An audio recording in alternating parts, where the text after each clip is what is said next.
എനിക്കറിയില്ല. നമുക്കിങ്ങനെ പ്രാർത്ഥിക്കാം. എല്ലാവരും ഏറ്റു പറഞ്ഞുകൊണ്ട്, എന്നിൽ വസിക്കുന്ന പരിശുദ്ധാത്മാവേ,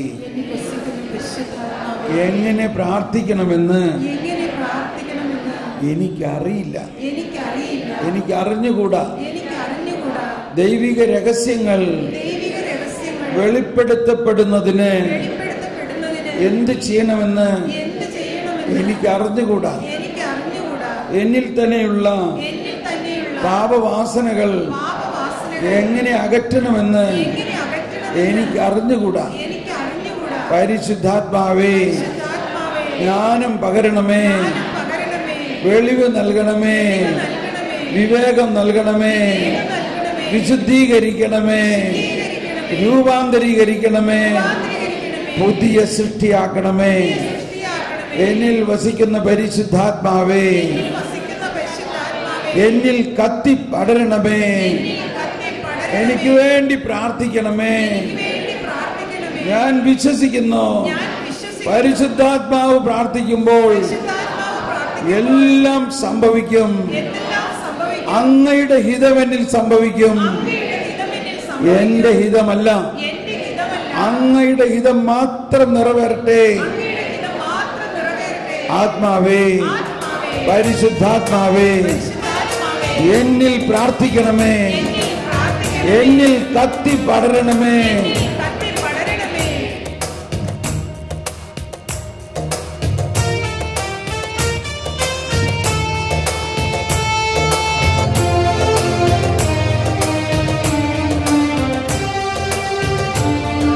വിശ്വസിക്കുക, ആത്മാവ് നമ്മിലുണ്ട്.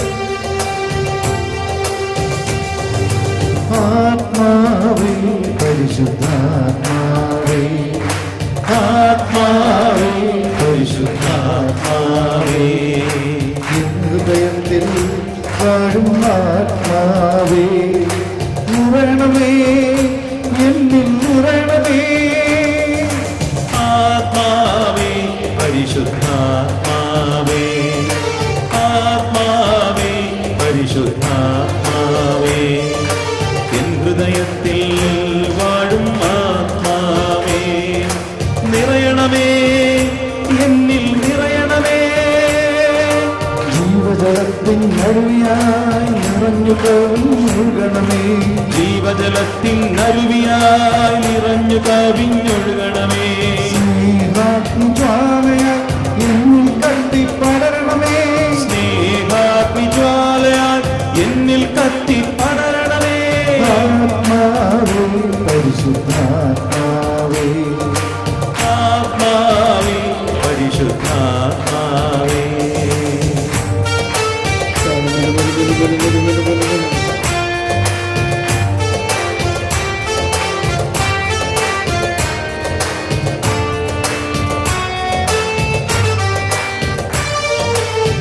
ദൈവത്തിൻ ആലയം ഞാനല്ലോ, ദൈവത്തിൻ കൂടാരം ഞാനല്ലോ, ദൈവത്തിൻ ആലയം ഞാനല്ലോ, ദൈവത്തിൻ കൂടാരം ഞാനല്ലോ.